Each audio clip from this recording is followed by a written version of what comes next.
Hello friend, नमस्कार। एक बार पुनः आपका हमारे चैनल ITI MCQ एक्सपर्ट में हार्दिक स्वागत है। साथियों, आज हम डिस्कस करेंगे इलेक्ट्रिकल मोटर वाइंडिंग या इलेक्ट्रिकल वाइंडर ट्रेड से रिलेटेड इम्पोर्टेंट MCQ क्वेश्चन। ये MCQ questions electrical winder trade से रिलेटेड सभी कंपटीशन एग्जाम के लिए अति महत्वपूर्ण है, चाहे आप इस ट्रेड से रिलेटेड किसी भी एग्जाम की तैयारी क्यों ना कर रहे हो। लेकिन अगर आप इस ट्रेड से रिलेटेड किसी भी पोस्ट के इंटरव्यू की तैयारी कर रहे हैं तो भी यह MCQ क्वेश्चंस आपके लिए काफ़ी हेल्पफुल है, क्योंकि जब आप इंटरव्यू देने जाएंगे तो इंटरव्यूअर आपसे इंटरव्यू में जब टेक्निकल क्वेश्चंस पूछेगा तो ये MCQ क्वेश्चंस आपको इंटरव्यू देने में काफ़ी हेल्प करेंगे। तथा साथियों, अगर आप पहली बार मेरे चैनल पे आए या अभी तक आपने मेरे चैनल को सब्सक्राइब नहीं किया है तो प्लीज़ सब्सक्राइब करें तथा बेल आइकन पर क्लिक कर नोटिफिकेशन को ऑन कर ले, ताकि जब भी मैं कोई नया वीडियो डालूं तो आप तक नोटिफिकेशन जल्द से जल्द पहुंच जाए। इस सीरीज़ को हम 2 वीडियो के माध्यम से कंप्लीट करेंगे। आज का हमारा फर्स्ट पार्ट है। अगर आप इस ट्रेड से रिलेटेड और वीडियो देखना चाहते हैं तो आप मेरे चैनल की प्लेलिस्ट में जाकर इलेक्ट्रिकल मोटर वाइंडिंग के फोल्डर में जाकर आप इन पर्टिकुलर वीडियो को असेस कर सकते हैं। तो चलिए बिना किसी देरी के आज की वीडियो को हम शुरू करते हैं। तो आज का हमारा फर्स्ट क्वेश्चन है, the value of resistance of earth wire should be. Earth wire के प्रतिरोध का मूल्य या मान क्या होना चाहिए। तो the value of resistance of the earth wire जो होती है वो हमारी होती है 0.1 ओम से 1 ओम तक। तो जो हमारा करेक्ट आंसर होगा वो होगा option 2। Next question is, for finding the current in the circuit using the voltage and resistance we use। Voltage और प्रतिरोध का उपयोग करके सर्किट में विद्युत प्रभाव खोजने के लिए हम किसका उपयोग करते हैं। तो जब भी अगर हमें कोई वोल्टेज दी गई है, रेजिस्टेंस दिया गया, अगर हमें करंट फाइंड आउट करना है तो हम किसका नियम लगाते हैं, हम लगाते हैं ओम्स लॉ। तो ओम्स लॉ क्या होता है कि V = IR। तो V है हमारी वोल्टेज, I है करंट और R है रेजिस्टेंस। तो यहाँ से हमें क्या निकालना है, करंट निकालना है। तो करंट का फॉर्मूला क्या हो जाएगा, V/R। तो जो हमारा करेक्ट आंसर होगा वो होगा option 4। Next question is, while using the hammer tool the winder has to see that. हथौड़ा उपकरण, जो भी हथौड़ा होता है उस एक टूल है का उपयोग करते समय वाइंडर को यह देखना होगा कि।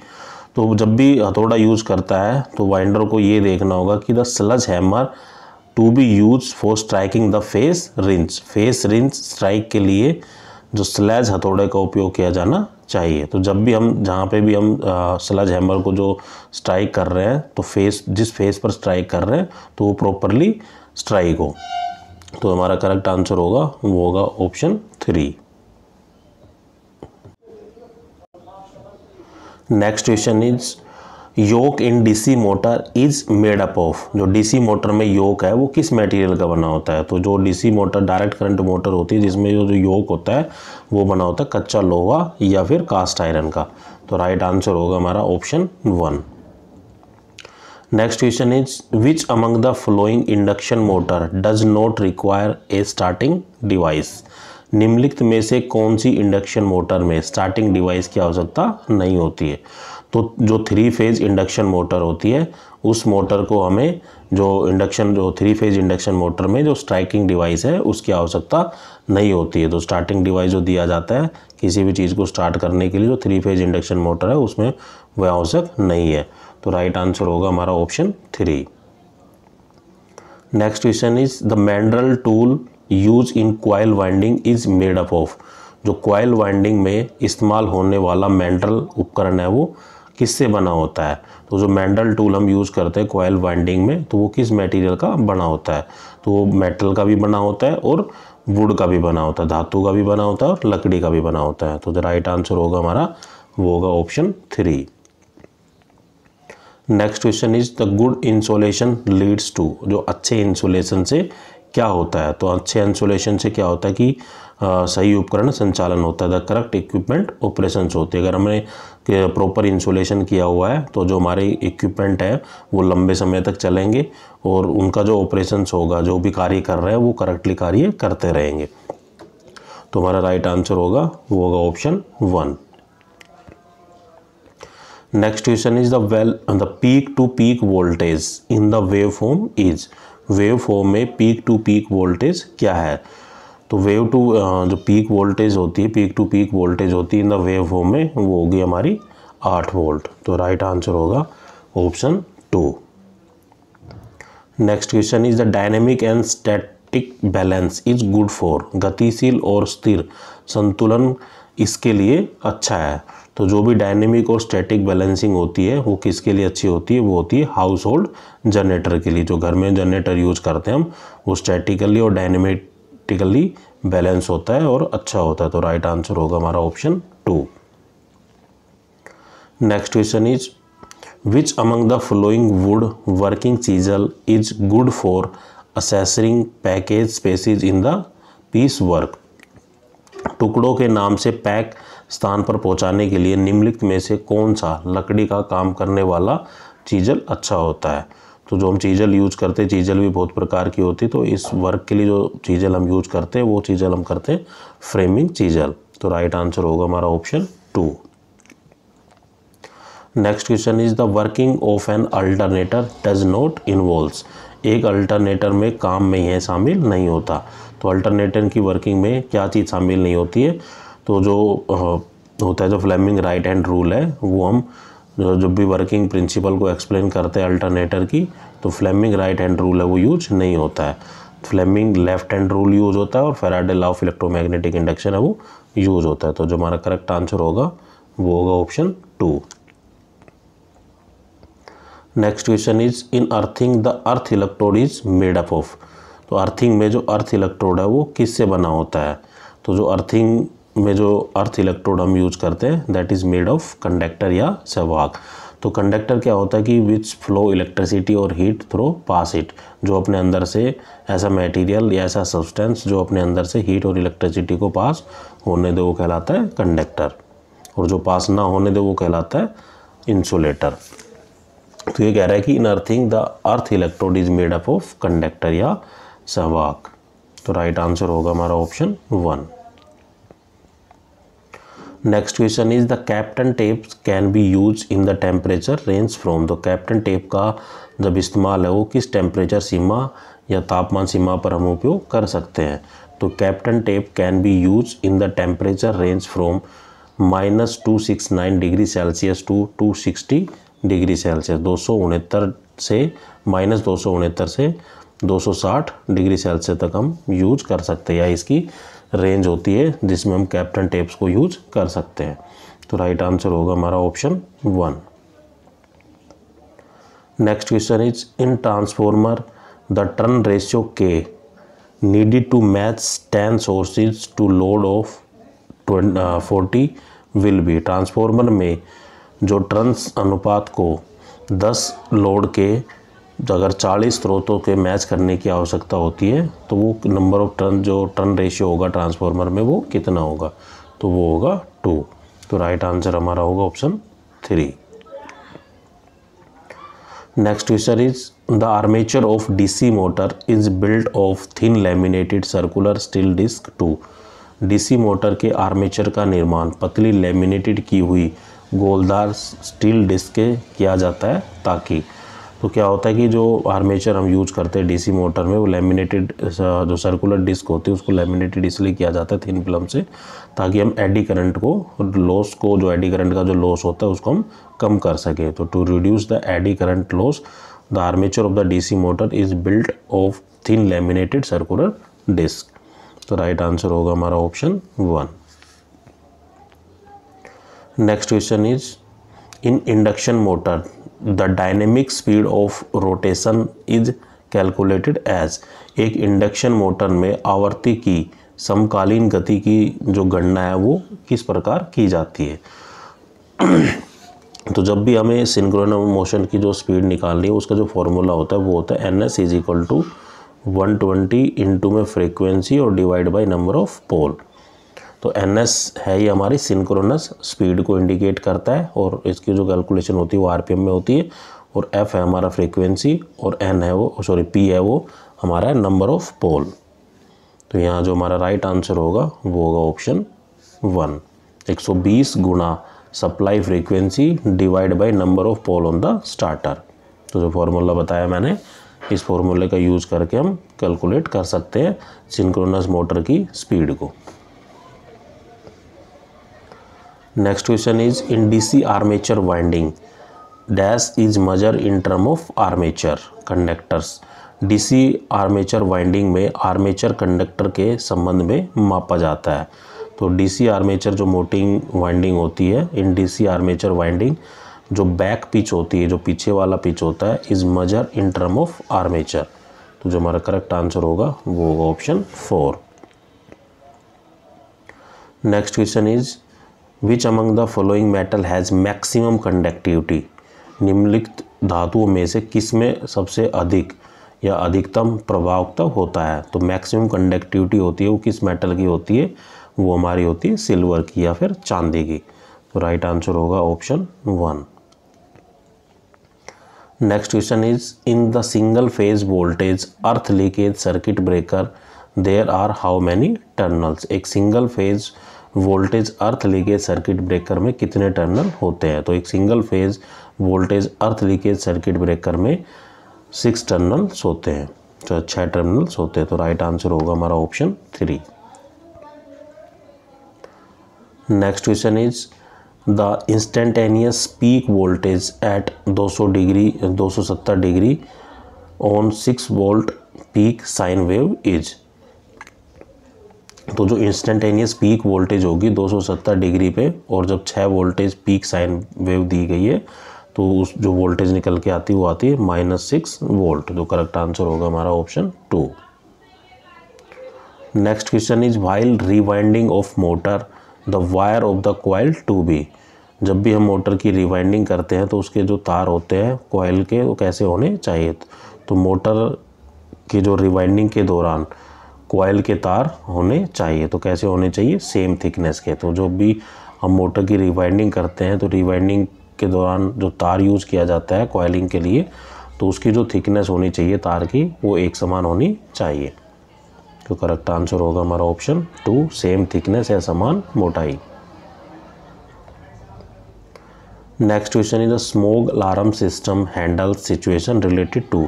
स्मोक अलार्म सिस्टम है वो किससे या किस स्थिति को संभालने में हमारी मदद करता है। तो जैसा कि एक नो स्मोकिंग एरिया है, अगर वहाँ पे स्मोक हो जाता है तो कुछ क्या है कि स्मोकिंग के लिए अलार्म लगाए हुए हैं, उस लेवल से अगर स्मोक ज़्यादा है तो वो अलार्म क्या है कि बीप करना शुरू कर देंगे, आवाज़ करना शुरू कर देंगे। तो उससे क्या है कि जिस एरिया में अगर लोग रह रहे हैं तो पीपल को हम सेफली रिमूव कर सकते हैं। अगर स्मोक रहेगा तो क्या है कि वेंटिलेशन नहीं होगा, और वेंटिलेशन नहीं होने की वजह से आदमी की या पीपल की लोगों की मृत्यु हो सकती है। तो जब भी अलार्म बजता है तो हमें एक असेंबली पॉइंट होता है कि जहाँ पे हमें इकट्ठा हो रहा है। अगर हम इंडस्ट्री में काम कर रहे हैं और इंडस्ट्री में कोई ऐसी समस्या हो जाती है तो एक असेंबली एरिया बनाया होता है, तो वहाँ पे अलार्म बजते ही वहाँ पे इकट्ठा होना पड़ता है। वहाँ पे लोगों की काउंटिंग की जाती है कि आज इतने बंदे प्रेजेंट थे और इतने अब्सेंट थे, तो प्रेजेंट को जो कैलकुलेशन करके उस टाइम कितने खड़े हैं। अगर कोई बंदा अंदर फंसा हुआ होगा तो उससे पता चल जाएगा कि अंदर कोई है, तो उसको हम बचा सकते हैं। तो मेकिंग द पीपल अलार्म या लोगों को सतर्क करना एक तरीके से, ताकि वो अपना बचाव कर सके। तो राइट आंसर होगा option 3। Next question is in butt joint to provide the support to the two member which is use. Butt joint में दो सदस्यों को जब आपस में जोड़ा जाता है तो सदस्यों को आधार या बेस देने के लिए हम किसका उपयोग करते हैं। तो बट ज्वाइंट वेल्डिंग क्या होती है कि मान लो 2 पीस है तो इनको बराबर में रखा जाता है और यहाँ से मेटल को इलेक्ट्रोड की हेल्प से ज्वाइन किया जाता है। तो इसकी जो भी हम ज्वाइन करते हैं तो नीचे क्या रखा जाता है, एक कवर प्लेट रखी जाती है। तो राइट आंसर होगा हमारा ऑप्शन 3। तो in the butt joint to provide the support to the two member the cover plate will be use. Next question is for preliminary testing of motor rewinder use. Motor के प्रारंभिक परीक्षण के लिए rewinder किसका उपयोग करता है। तो जब भी मोटर की रिवाइंडिंग की जाती है तो प्रीलिमिनरी जब टेस्टिंग करते हैं मोटर की तो वो किसकी हेल्प से की जाती है, इंस्पेक्शन किया जाता है, परीक्षण किया जाता है, वो मल्टीमीटर की हेल्प से किया जाता है। तो करेक्ट आंसर होगा हमारा option 1। Next question is the capacitor in capacitor run indicator motor या induction motor is use only for intermediate duty as it has. तो कैपेसिटर रन इंडक्शन मोटर में कैपेसिटर का उपयोग केवल इंटरमीडिएट ड्यूटी के लिए किया जाता है क्योंकि इसमें निम्न होता है। तो इसमें क्या होता है कि बहुत ज़्यादा लॉसेज होते हैं, इसलिए जो कैपेसिटर रन इंडिकेटर मोटर में हम only intermediate duty as a capacitor हम यूज करते हैं due to the high losses. तो राइट आंसर होगा हमारा option 2। Next question is the commutator in DC motor switch on and off the coil of order to study the pointing direction of. किसी भी pointing दिशा का अभ्यास करने के लिए डीसी मोटर में कम्यूटेटर कॉइल को चालू या बंद करें तो वो क्या होता है कि वो इलेक्ट्रिक मैग्नेटिक जो फील्ड होता है उसकी डायरेक्शन को पॉइंट आउट करता है। तो the commutator in the DC motor switch on and off the coil in order to study the pointing direction of the electromagnetic field. तो कम्यूटेटर की जो डीसी मोटर होती है उसमें एक बार स्विच ऑफ करते हैं, एक बार स्विच ऑन करते हैं ताकि जो पॉइंटर होता है वो मूव करे और उससे हमें इलेक्ट्रोमैग्नेटिक फील्ड या विद्युत चुंबकीय क्षेत्र का पता लगे। तो राइट आंसर होगा हमारा option 1। Next question is after wounding the coil the impregnation help to make the coil. Coil के वाउंडिंग के बाद इम्प्रीमेशन कॉइल यह बताने में हमारी मदद करता है। तो ये मदद करता है कि यहाँ और वहाँ से जाने वाले मुक्त, free move here and there, free any damage, किसी भी नुकसान से मुक्त हो, and free from the moisture. तो जो राइट आंसर होगा वो होगा हमारा option all of these. Next question is a transformer is a device that. Transformer एक उपकरण है जो ट्रांसफॉर्मर का जो मेन वर्क होता है वो क्या होता है। तो स्टेप डाउन एसी वोल्टेज। तो मेन वर्क जो होता है एक तरीके से हम कह सकते हैं ट्रांसफॉर्मर की दो प्रकार के होते हैं, एक स्टेप अप ट्रांसफार्मर होता है, एक स्टेप डाउन ट्रांसफार्मर होता है। जो लो वोल्टेज को हाई वोल्टेज में कन्वर्ट करे उसको बोलते हैं स्टेप अप ट्रांसफार्मर, और जो हाई वोल्टेज को लो वोल्टेज में कन्वर्ट करे वो होता है स्टेप डाउन ट्रांसफार्मर। तो यहाँ जो हमारा करेक्ट आंसर होगा वो होगा स्टेप डाउन ट्रांसफार्मर या स्टेप डाउन एसी वोल्टेज, क्योंकि वो एसी वोल्टेज में डील करता है। जो ट्रांसफार्मर जो हम यूज़ करते हैं वो एसी वोल्टेज के लिए यूज किया जाता है। तो यहाँ जो हमारा करेक्ट आंसर होगा केवल स्टेप डाउन एसी वोल्टेज, जो अल्टरनेटिंग करंट की जो वोल्टेज होती है उसको डाउन करने के काम में आता है। तो अब करने के भी काम में आता है लेकिन ऑप्शन नहीं दिया हुआ है। तो जो हमारा करेक्ट आंसर है वो है option 4। Next question is foam fire extinguisher system can B. Foam fire extinguisher system यह होता है तो कहीं पे भी अगर कोई आग लग जाती है तो हम क्या किसका यूज़ करते हैं, हम एक्सटिंग्विशर का यूज़ करते हैं। तो जो फोम फायर एक्सटिंग्विशर जो सिस्टम होते हैं वो जनरली जो air foam fire extinguisher system होते हैं वहाँ पे, और केमिकल फायर एक्सटिंग्विशर सिस्टम, ये दोनों ही होते हैं। तो जो फोम फायर एक्सटिंग्विशर होते हैं उसमें एयर भी भरी होती है और केमिकल भी होते हैं। तो जो हमारा करेक्ट आंसर होगा वो होगा दोनों, both air and chemical foam fire extinguisher system can be use for extinguish the fire.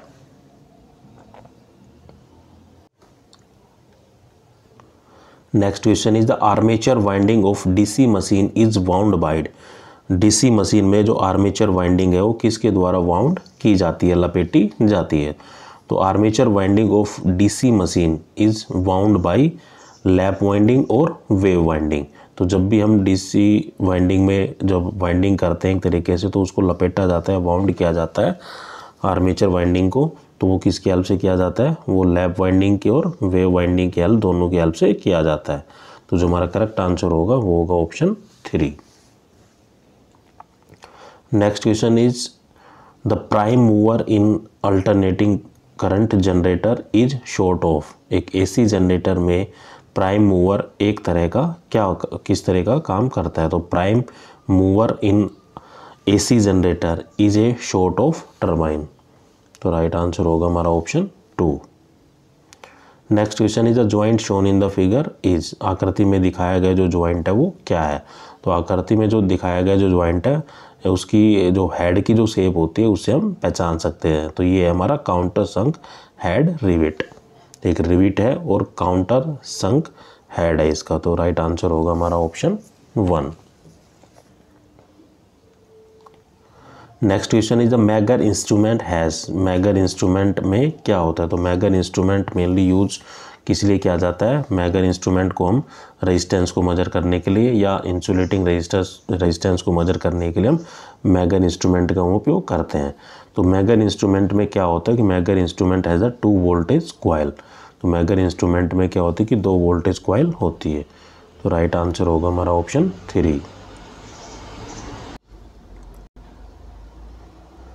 Next question is in repulsive motor the starter is not wound for dash pole. Repulsion motor में जो starter के dash पोल के लिए wound नहीं है। तो in repulsion motor the starter is not wound for 2 poles. तो जो राइट आंसर होगा हमारा वो होगा option 1। Next question is the current in armature winding refer to as. Armature winding में जो विद्युत प्रभाव है वो इससे संबंधित करता है। तो the current in armature winding refer to as armature current. तो राइट आंसर होगा हमारा option 2।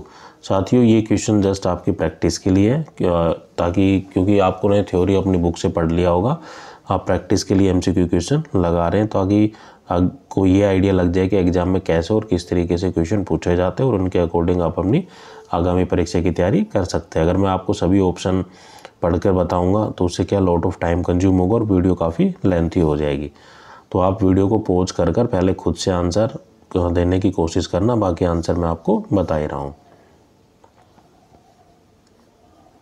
Next question is for instrument will able to measure the DC current और वोल्टेज ऑफ इलेक्ट्रिक सर्किट। कौन सा उपकरण इलेक्ट्रिक सर्किट के DC विद्युत प्रभाव या वोल्टेज को मापने में सक्षम होगा? तो ये होता है PMMC, जो परमानेंट मैग्नेटिक मूविंग कॉइल होता है। That instrument will able to measure the DC current और voltage of the electric circuit. किसी भी इलेक्ट्रिक सर्किट का हमें अगर डायरेक्ट करंट वोल्टेज या फिर करंट को मेजर करना है तो हम PMMC या permanent magnetic moving coil instrument का उपयोग करते हैं। तो राइट आंसर होगा हमारा option 1। Next question is HV winding refers to. HV winding refers to या किसको संदर्भित करती है? ये HV वाइंडिंग्स होती है, ये रेफर्स करती है प्राइमरी वाइंडिंग को। तो राइट आंसर होगा हमारा option 4। Next question is the maximum efficiency of transformer is when. Transformer की जो अधिकतम कार्य क्षमता है तब होती है जब जो मैक्सिमम एफिशिएंसी होती है ट्रांसफॉर्मर की जब कम निकलती है। जो आयरन लॉस है और कॉपर लॉस है वो दोनों अगर बराबर हैं तो जो मैक्सिमम एफिशिएंसी निकलेगी। अगर आयरन लॉस ज़्यादा हो जाते हैं या कॉपर लॉस ज़्यादा होते हैं तो उससे क्या है कि उसकी एफिशिएंसी वो डाउन हो जाती है। तो मैक्सिमम एफिशिएंसी कब निकलती है ट्रांसफॉर्मर की? जब आयरन लॉस और कॉपर लॉस है वो दोनों बराबर हो। तो राइट आंसर होगा हमारा option 1। Next question is the Hopkins test use dash shunt machine. जो हॉपकिंस का जो टेस्ट किया जाता है वो शंट मशीनों में उपयोग करता है। तो Hopkin test uses the 2 shunt machines. तो राइट आंसर होगा हमारा option 1। Next question is the rewinding tool does not include. Rewinding tool में क्या शामिल नहीं होता है? तो rewinding tool does not include the multimeter. तो इसमें रेंज, प्लायर एंड क्लिप्स का हम इस्तेमाल करते हैं, लेकिन मल्टीमीटर का हम जब आफ्टर रिवाइंडिंग करने के बाद में जो टेस्ट करते हैं वो मल्टीमीटर की हेल्प से करते हैं। लेकिन द रिवाइंडिंग जो टूल है वो does not include the multimeter. तो राइट आंसर होगा हमारा ऑप्शन 2। इसका यूज है वो बाद में किया जाता है।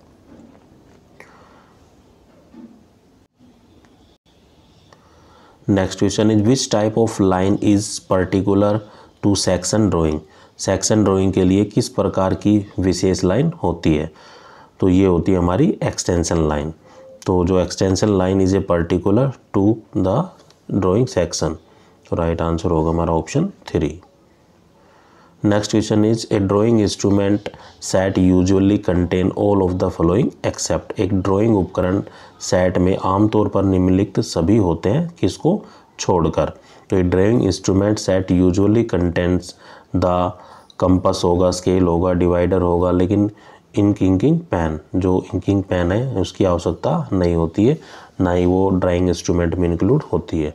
तो जो राइट आंसर होगा हमारा वो होगा option 4। Next question is which of the following is not essential for free hand sketching. Free hand sketching में निम्नलिखित में से किसकी आवश्यकता नहीं होती है। तो फ्री हैंड जब भी हम टूल बनाते हैं तो हमें एक सॉफ्ट ग्रेड पेंसिल की आवश्यकता नहीं होती है। तो जो राइट आंसर होगा हमारा वो होगा ऑप्शन तो इसमें क्या है कि हमें जब भी हम कोई फ्री हैंड डायग्राम बनाते हैं, 1 मिनट रुकना दोस्तों, 1-2 क्वेश्चन मिस हो गए थे, मैं उनको दोबारा बता देता हूँ। The rewinding tool does not include, rewinding tool में क्या शामिल नहीं होता है। तो रिवाइंडिंग टूल में मल्टीमीटर को इंक्लूड नहीं करते हैं।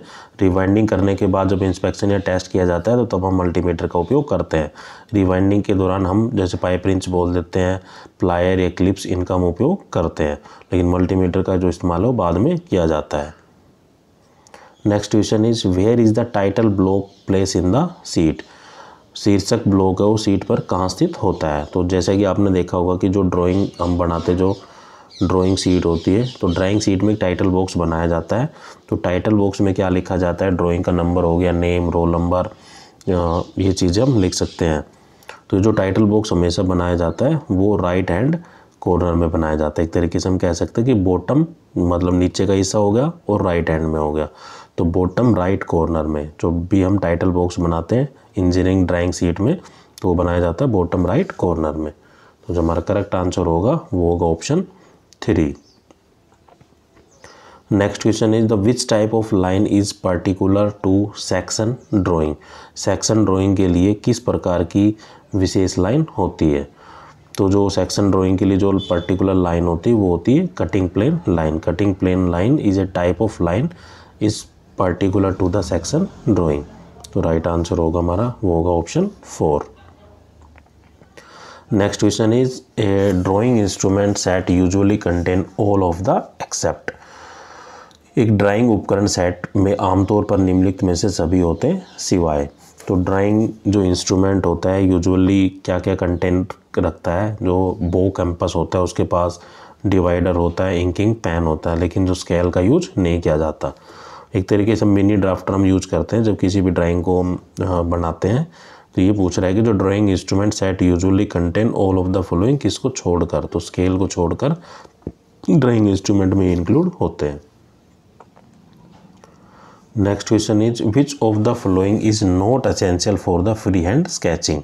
तो फ्री हैंड स्केचिंग के लिए निम्नलिखित में से किस टूल की आवश्यकता नहीं होती है।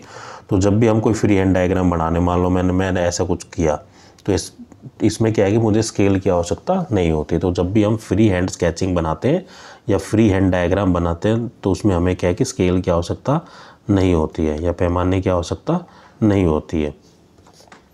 तो राइट आंसर होगा हमारा option 1। Next question is the instrument use for marking minute divisions and short equal distance is. सूक्ष्म प्रभाग और छोटे समान अंतर को चिन्हित करने के लिए हम किस उपकरण का उपयोग करते हैं। तो जो बो डिवाइडर होता है, बो divider is a instrument which is use for the marking the minute division and the short equal distance. तो जैसा कि आपने देखा होगा कि किसी भी स्केल के ऊपर क्या है कि ग्रेजुएशंस लगे होते हैं, इस तरीके से एक बड़ी होती है, 3-4 छोटी होती है, फिर 5वीं बड़ी होती है, 4 छोटी 5 बड़ी। तो इनको ड्रा करने मतलब इन दोनों के बीच में या इन दोनों के बीच में जो डिस्टेंस होती है, दूरी होती है, वो एक समान होती है। तो जो बो का ड्राइवर होता है किसी भी डिस्टेंस को या शॉर्ट डिस्टेंस को मापने के लिए या मार्किंग करने के लिए हम इस इंस्ट्रूमेंट का उपयोग करते हैं। तो डिस्टेंस को हम ट्रांसफ़र भी कर सकते हैं बो डिवाइडर की हेल्प से। तो जो हमारा करेक्ट आंसर होगा वो होगा option 2। Next question is a drawing sheet can folded should be the following size after the folding. जब एक ड्राइंग शीट को मोड़ा या फोल्ड किया जाता है तो मोड़ने या फोल्ड करने के बाद उसका आकार है वो कैसा हो जाता है। तो जब भी हम किसी भी ड्राइंग को अगर फोल्ड करते हैं तो वो क्या है कि अगर 2 तरीके से फोल्ड किया जा सकता है उसको। मान लो सपोज करो ड्राइंग ऐसे है तो हमने ऐसे किया और इस पार्ट को इसके ऊपर ले आए। एक तरीके से हम ऐसे भी कर सकते हैं कि हमने ऐसे किया, इस पार्ट को इसके ऊपर टेक दिया। तो 2 तरीके से हम फोल्डिंग कर सकते हैं अगर ऐसे फोल्डिंग करनी हो तो। ऐसे भी कर सकते हैं, अगर मान लो इस पार्ट को हम इधर भी ले जा सकते हैं और इस पे नीचे वाले को भी ऊपर ला सकते हैं। तो जो साइज़ निकल के आता है वो साइज़ निकल के आता है 297 गुना 190 या 297 गुना 210। तो राइट आंसर होगा हमारा ऑप्शन 3। तो साथियों एक चीज़ और बताना शेयर कर देता हूँ आपके साथ। जो ड्राइंग शीट का जो साइज़ होता है वो जो पहला जो साइज़ होता है वो A0 से इंडिकेट किया जाता है। तो वो होता है 1189 841 गुना 1189। A0 का जो साइज़ होता है वो होता है 841 गुना में 1189। तो हमें क्या करना है, अगर हमें A1 का साइज़ निकालना है तो A1 का साइज़ निकालने के लिए हम क्या करेंगे, जो पीछे दिया हुआ है उसको हम 2 से डिवाइड करेंगे और केवल राउंड ऑफ लेना है। तो क्या करेंगे, 2 5 10, 2 9 18, 2 4 8।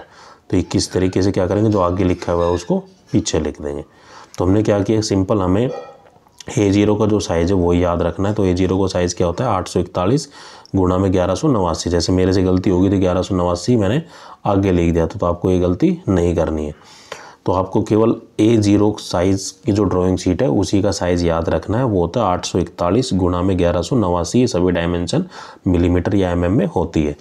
आपको क्या करना है, फिर जो पीछे वाला जो दिया गया है उसको 2 से डिवाइड करना है, 2 से भाग देना है और राउंड ऑफ लेना, पॉइंटों में नहीं लेने हैं। तो यहाँ से जब मैंने 1189 को 2 से डिवाइड किया, भाग किया, तो क्या निकल के आया 594। और जो पीछे वाला आगे वाला होता है उसको पीछे लिखना होता है। इसी क्रम में अगर मुझे A2 का साइज़ निकालना है तो मैं क्या करूँगा, पीछे वाले को 2 से डिवाइड करूँगा, तो 2 चौक 8, 2 दूनी 4, ना जाने की 0। तो राउंड ऑफ में लेना और जो आगे दिया हुआ है उसको मैं पीछे लिख दूँगा। तो इस तरीके से हम A3, A4, A5 इस तरीके से हम साइज़ फाइंड आउट कर सकते हैं। बहुत ही इंपॉर्टेंट क्वेश्चन है, ज़्यादातर एग्जाम में क्वेश्चन पूछा भी जाता है।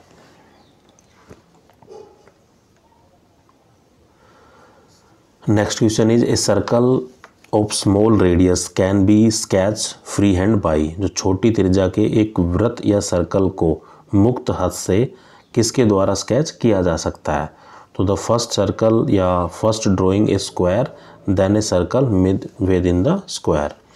तो हमें कोई भी छोटा अगर सर्कल ड्रा करना है, सपोज करो, तो हम उसके लिए हम क्या करेंगे, एक स्क्वायर बनाएंगे और स्क्वायर के अंदर क्या करेंगे, एक सर्कल को इस तरीके से लाइन को टच करके हम सर्कल को ड्रा कर सकते हैं। जब भी हमें कोई छोटे रेडियस के अगर सर्कल ड्रा करने हैं, छोटे त्रिज्या के अगर हमें वृत्त बनाना है, तो इस तरीके से हम क्या करेंगे, a circle of small radius can be sketch free hand by the first draw a square then a circle within the square. तो एक क्या लेंगे, स्क्वायर लेंगे और एक वर्ग कह सकते हो हिंदी में, और वर्ग के अंदर क्या है कि एक वृत्त को बना देंगे। तो जो करेक्ट आंसर होगा वो होगा ऑप्शन 2।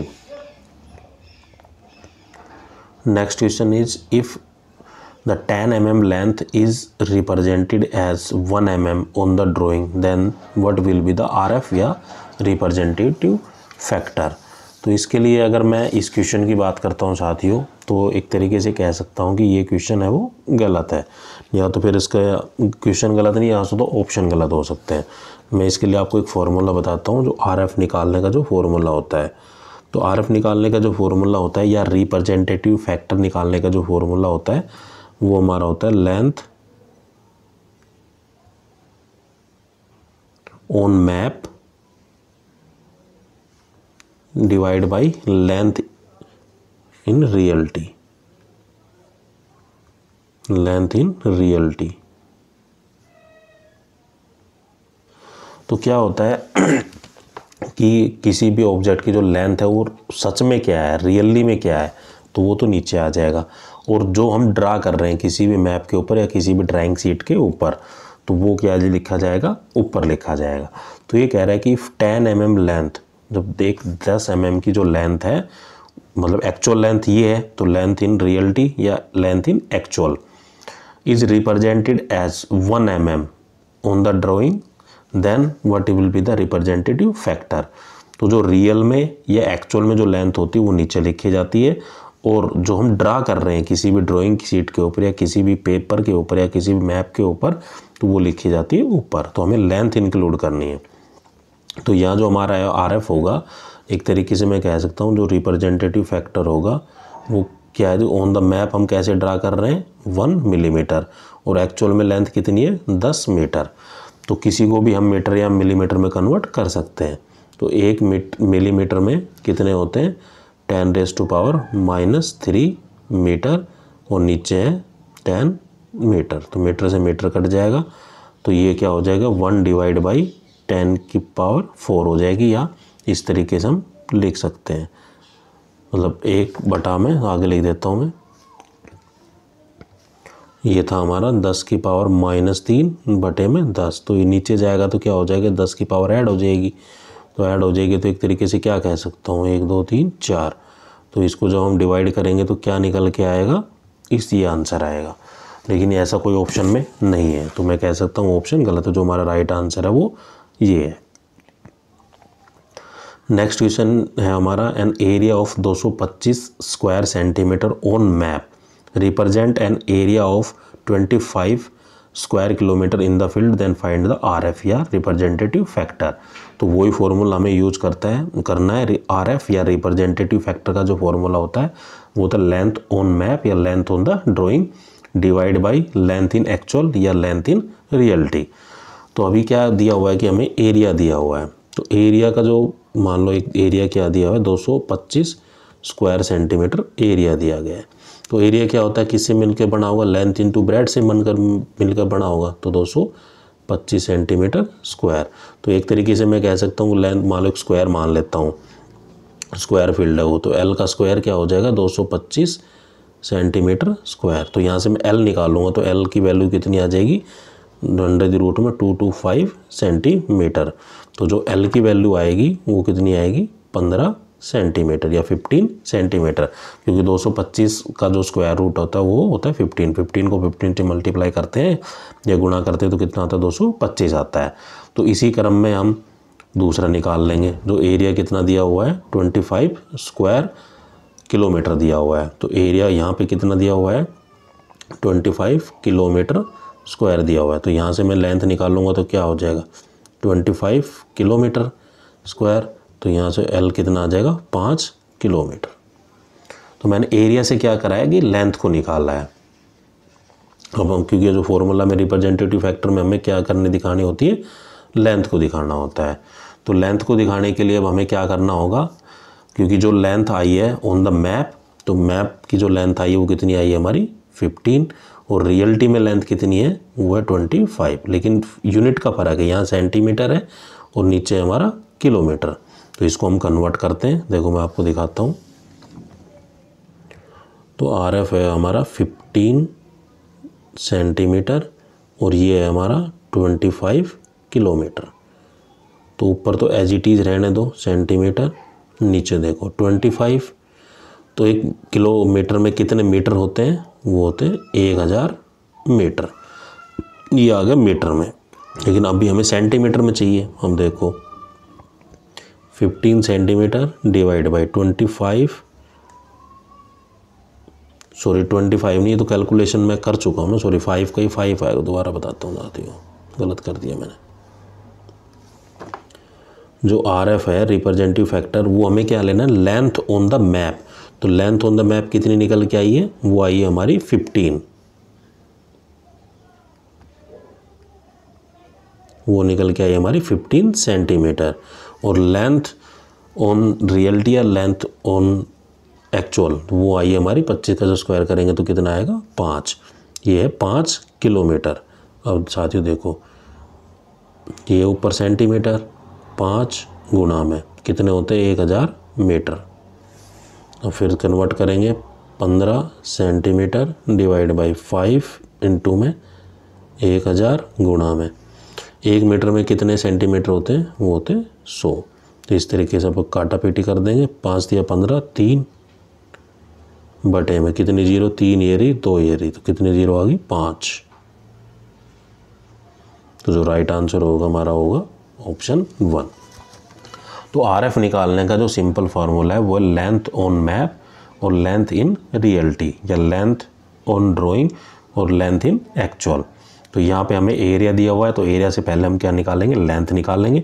तो लेंथ निकालने के लिए हम क्या करेंगे स्क्वायर रूट करेंगे, तो लेंथ निकल के आ जाएगी। तो लेंथ की वैल्यू हम पुट कर देंगे और हमारा आंसर आ जाएगा।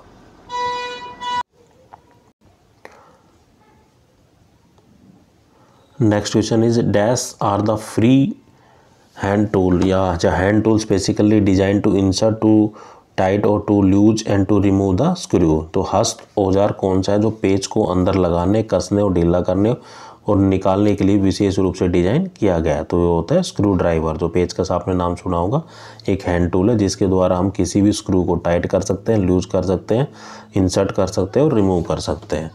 तो राइट आंसर होगा हमारा स्क्रू ड्राइवर या पेचकस। तो राइट आंसर होगा हमारा option 2।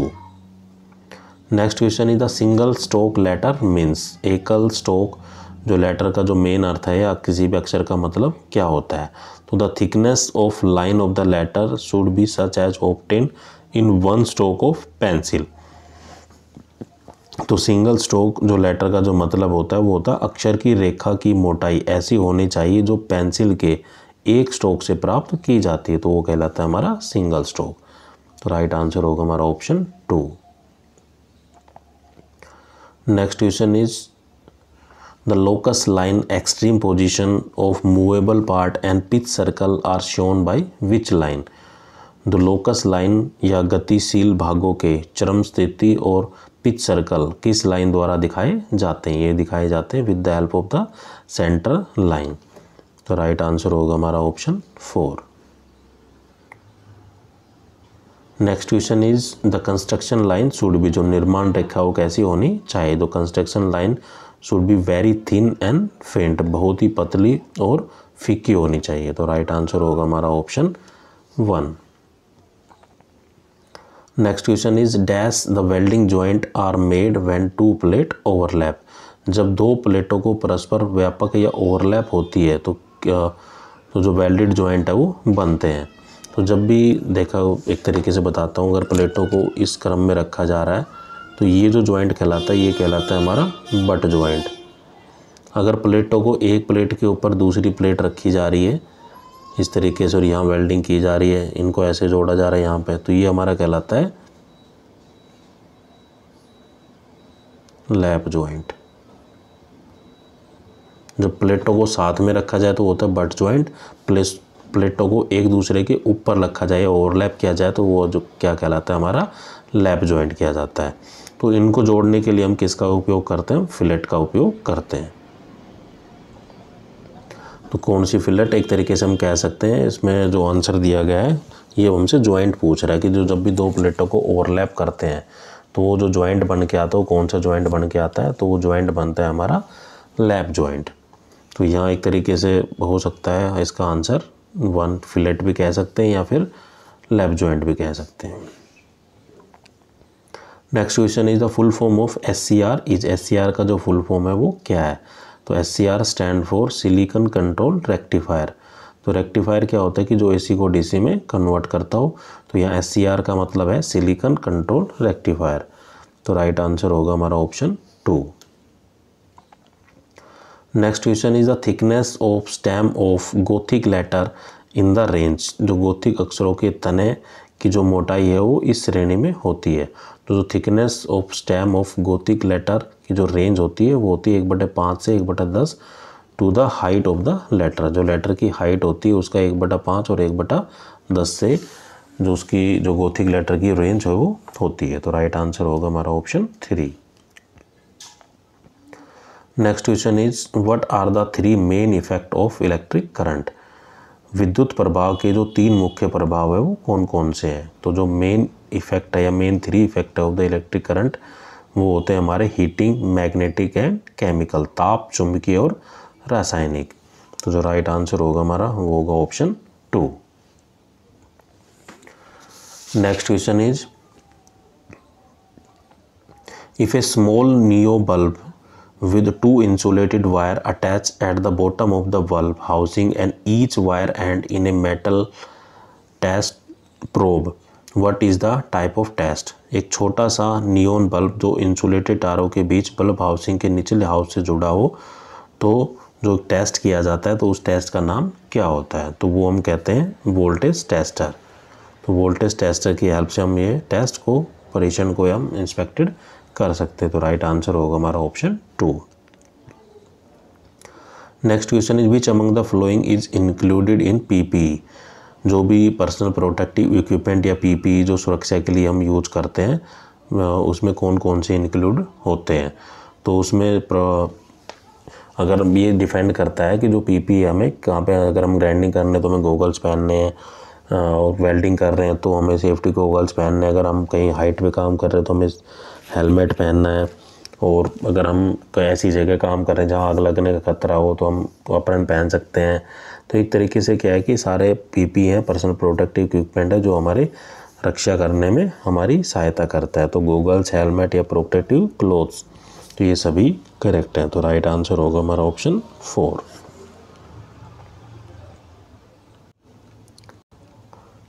Next question is the tip of soldering iron is made up of which metal. तो सोल्डरिंग आयरन की जो टिप होती है वो किस मेटल की बनी होती है। The tip of soldering iron is made up of, किसकी बनी होती है, वो बनी होती है कॉपर या फिर तांबे की। तो राइट आंसर होगा हमारा option A. Next question is a fruit seller has some apples. एक फ्रूट सेलर है या विक्रेता है जो सेब बेचता है, उसके पास कुछ सेब है, तो ही सेल 40% एप्पल्स, उसने 40% एप्पल को बेच दिया है और अब भी उसके पास 420 एप्पल बची है। तो ओरिजिनली उसके पास कितनी थी। तो एक इसको क्वेश्चन को सोल्व करने के दो तरीके हैं, या तो ऑप्शन से भी आप सोल्व आउट कर सकते हैं। मान लो एक तरीके से सपोज करो कि उसके पास टोटल 700 एप्पल थी, 420 बची और 40% है वो उसने बेच दी। एक तरीके से मान लो मैं 700 का मैं 40% निकालता हूँ, तो 40% कितना आया, 280। तो 280 में अगर 420 जोड़ता हूँ, 0 8 2 10 पाई 1 2 700 ही बैठता है। तो इसका मतलब जो करेक्ट आंसर होगा हमारा वो होगा option 4। Next question is which of the following statement is incorrect regarding A 3 phase induction motor. 3 phase induction के मोटर के बारे में निम्नलिखित में से कौन सा कथन है वो गलत है। तो 3 फेज इंडक्शन मोटर में it does not consist of both starter and rotor, इसमें स्टार्टर और रोटर है वो दोनों शामिल नहीं होता है 3 फेज इंडक्शन मोटर के अंदर। तो जो हमारा करेक्ट आंसर होगा वो होगा option 4। Next question is the brushes of the DC generator is made up of. DC motor या डीसी जनरेटर, डायरेक्ट करंट जो जनरेटर होता है उसकी जो ब्रशेज बनी होती है वो किस मटेरियल के बने होते हैं। तो वो बने होते हैं कार्बन के। तो राइट आंसर होगा हमारा option 1। Next question is in transformer which of the following winding receives energy from the input supply. एक ट्रांसफॉर्मर में निम्नलिखित में से कौन सी वाइंडिंग इनपुट आपूर्ति में ऊर्जा प्रदान की होती है। तो ये होती है हमारी प्राइमरी वाइंडिंग में। तो इन transformer the primary winding receive the energy from the input supply. तो राइट आंसर होगा हमारा option 1। Next question is the probes of multimeter should be. Multimeter का जो प्रोब्स है वो होना चाहिए। तो the probes of multimeter should be never touched, कभी नहीं छूना चाहिए। तो मल्टीमीटर के प्रोब को हमें कभी नहीं छूना चाहिए। तो उनका करेक्ट आंसर होगा हमारा option 4। Next question is in A sine wave the frequency of 50 hertz calculate the number of cycle of waves in the 12 second.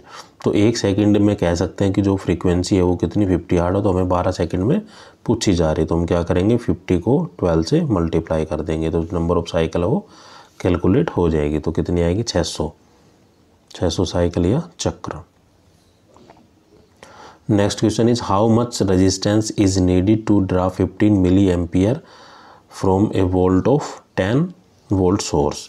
तो इसमें क्या है कि ओम्स लॉ का नियम लगाएंगे। ओम्स लॉ का जो फॉर्मूला होता है वो क्या होता है, V = IR। तो वोल्टेज, करंट एंड रेजिस्टेंस। तो यहाँ हमें किस किस की क्या पूछा, रेजिस्टेंस की वैल्यू पूछी है। तो क्या हो जाएगा, वोल्टेज डिवाइड बाई करंट। तो वोल्टेज कितनी दी गई है, 10 वोल्ट, और जो करंट दिया गया है वो दिया गया 15, और मिली एम्पियर दिया गया। तो मिली को क्या कर देंगे 10⁻³ और ampere.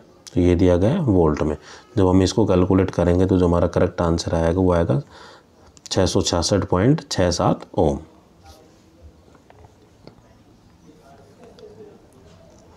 Next question is the circuit breaker is a device which is use. Circuit breaker एक उपकरण है जिसका उपयोग किया जाता है।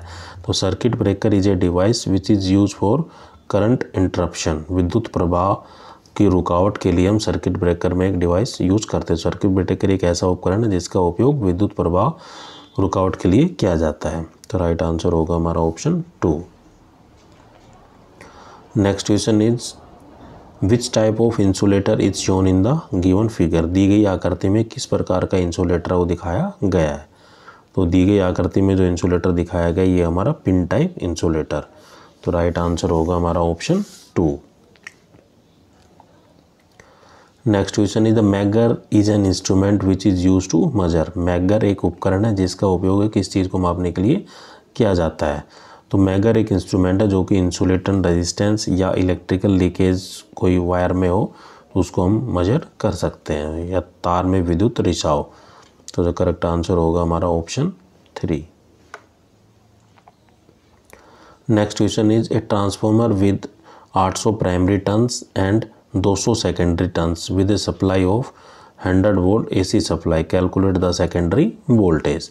तो इसका जो फॉर्मूला होता है वो होता है voltage at secondary, voltage at primary, और number of turns at secondary और number of turns at the primary. तो यहाँ में क्या दिया हुआ है, प्राइमरी टर्न्स दिए हुए हैं। तो NS की वैल्यू कितनी दी हुई है, जो NS NP और NS। तो प्राइमरी वाइंडिंग कितनी दी गई है, 800 दी गई है, और सेकेंडरी वाइंडिंग कितनी दी गई है, 200 दी गई है, और एक AC सप्लाई दी गई है। तो यहाँ हमसे पूछा गया VS। तो VS को हम कैलकुलेट कर सकते हैं। VS को क्या होगा, NS divide by NP into में VP। तो यहाँ NS की वैल्यू कितनी दी गई है, 200, NP की वैल्यू दी गई है 800, और VP की जो वैल्यू दी गई है वो दी गई है 100। तो जब हम इनको कैलकुलेट करेंगे तो कितना आएगा हमारा 25 वोल्ट। अब कैलकुलेट कर सकते हैं, देखो वैल्यू रखता हूँ मैं, तो कितना आ जाएगा ऊपर 200, 800 और 100। तो 100 से 100 जब इसको हम कट आउट करेंगे तो कितने पे जाएगा ये, 25 पे। तो राइट आंसर होगा हमारा option 3। Next question is the inductive reactance is measured in. Inductive reactance को किस में मेजर करते हैं। तो inductive reactance is measured in ohm. तो राइट आंसर होगा हमारा ऑप्शन 3।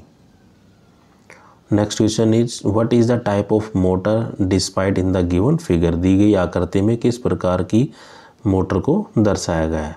तो जो चित्र दिया गया है, जो मोटर जो इंडिकेट की गई है वो है हमारी शंट बाउंड DC मोटर को। तो जो करेक्ट आंसर होगा हमारा option 3। Next question is if F is the frequency of generated voltage in hertz, P is the number of the field probes, then the speed of rotation of an alternator is given by। तो जो NS होता है, जो speed calculate की होती है वो की होती है 120 गुणा F बाई P।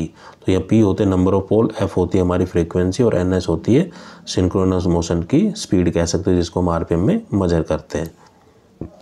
तो इसका जो करेक्ट आंसर है वो है ऑप्शन 3। तो साथियों आज के लिए इतना ही क्वेश्चन रखते हैं। बाकी आपको मेरा वीडियो कैसा लगा कमेंट करके ज़रूर बताइए।